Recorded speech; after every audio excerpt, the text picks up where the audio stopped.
The Royal Albert Hall has been famous around the world since it was first opened as a concert hall by Queen Victoria in 1871. But far less well known is the vital role the Royal Albert Hall played in the battle to win women the vote. The Royal Albert Hall was really significant in the women's suffrage movement because it enabled them to have this space that was the biggest space in Great Britain to meet for their meetings. They could spread the latest word about their campaigns. They could also raise thousands of pounds, which they did every time they came here. And it meant that that could then pay for the next part of their campaign. So we had the suffragettes here, led by Emmeline Pankhurst, and then we had the suffragists, led by Millicent Fawcett. In March 1908, the suffragettes held the first of over 25 huge rallies at the Royal Albert Hall during the campaign to get women the vote. Helen Pankhurst takes up the story. In 1908, the first suffragette event takes place at the Royal Albert Hall. And this is amazing. It's very large scale. You've got 10,000 people, mainly women, here in the event. But Emmeline Pankhurst was not going to be there because Emmeline is in prison, so the leader of the movement is in prison. So the organisers decided to put a chair, empty chair, on stage, representing the fact that the leader of the movement wasn't there. Only she arrives. She had been let off early from Holloway Prison, and so she comes in and sits on that chair. The whole hall erupts. There's joyous sounds. Everybody is in jubilation. They wave their white handkerchiefs. It's an incredibly successful moment. The suffragettes also came to the Royal Albert Hall to disrupt party political meetings. In December 1908, they were waiting for the Chancellor of the Exchequer to address a Liberal Party meeting, as Elizabeth Crawford explains.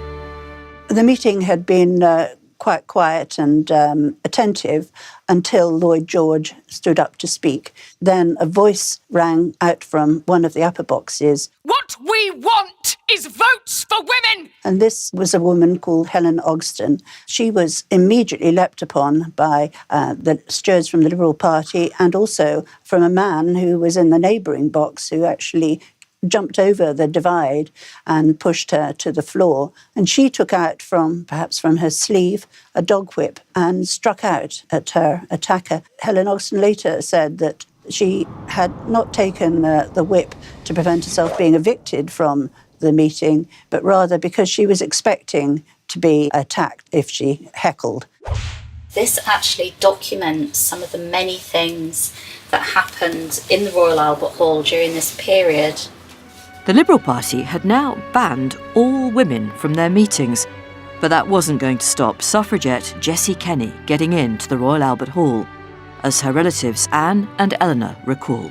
This is a lovely photo. It's the photo of my suffragette aunt, great-auntie Jessie, dressed as a telegraph boy. I guess that's the message, the actual message that she's carrying in her hand. Yes. And I mean, she's got some rough old boots there. There was obviously a lot of detail gone into trying to fool the men. They'd got pretty annoyed with awful women disrupting their very important speeches, and so they banned women altogether. Jessie Kenny came up with the idea of dressing as a messenger boy in a very long coat and a cap. And she got into the hall, but she was spotted. I believe it was her hand that gave her away as being female. And then when the cap came off, unfortunately, she was rumbled. What's so wonderful about Annie and Jessie is that they came from a working class background. They were mill girls. Annie gave 7 speeches at the Albert Hall. They rallied everybody from all classes. All women needed to be heard and needed these champions. Vast processions made their way to the Royal Albert Hall, including the march of 1,000 members of women's trades and professions, led by Millicent Fawcett's suffragists in April 1909. The Royal Albert Hall was also important because it was the place that often Emmeline or other suffragette leaders would give people the badges of honour to represent the sacrifices that hunger-striking women had undertaken, and it was a ceremonial place. And in 1911, composer Ethel Smythe conducted the world premiere there of her song The March of the Women, which went on to become the anthem of the suffrage movement.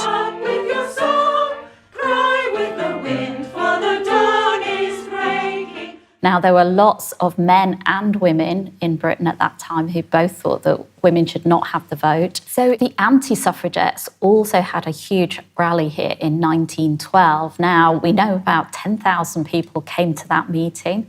It was organised by Lord Curzon, and he gave a rousing speech, which went down very well with the audience. He'd published a leaflet a few years earlier, which gave 15 reasons why women should not have the vote. They were varied from women being obviously unsuited to the rough and tumble of politics, to also the fact that men might want to come home from work and not have to be disturbed by having a political row with their wife. And then also there was the reasons of empire, because people like Lord Curzon sincerely believed that how could we possibly control the empire if we couldn't even control our own women?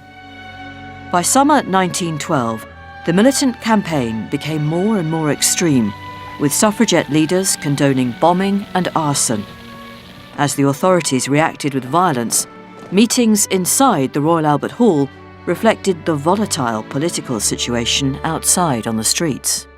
In October 1912, Emmeline gave a really important speech here at the Royal Albert Hall. It was a moment when she shifted the conversation towards being that much more militant. What it speaks to is allowing individual women different levels of militancy. So it starts off saying you don't need to do very much, and it ends up saying you can do quite a lot of militant action.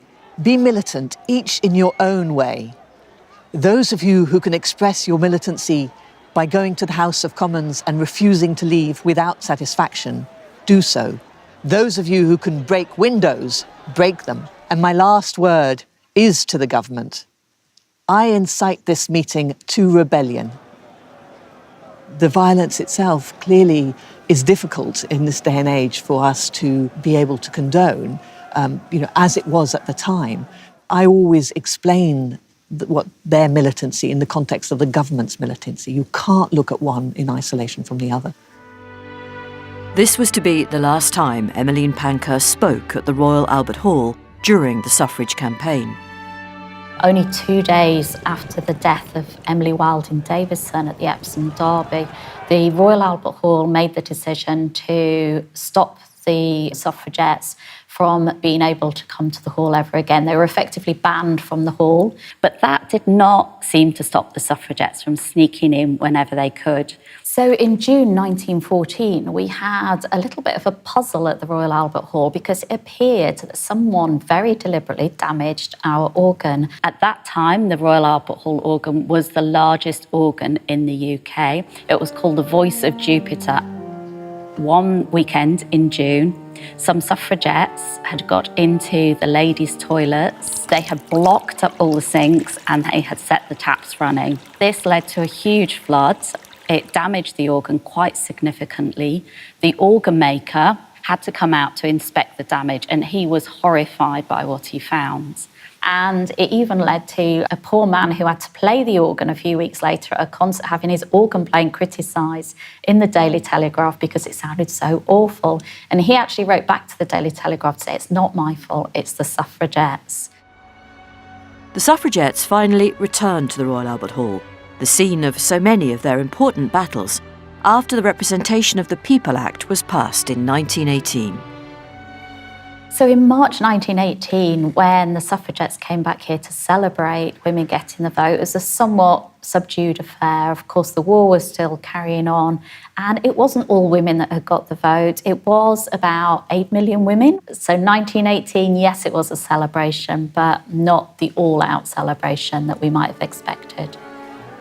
We're incredibly proud here at the Royal Albert Hall of the part that the Hall played in getting women the vote in this country. This was their important place. This was the place that Mrs. Pankhurst described as the landmark of the women's suffrage movement.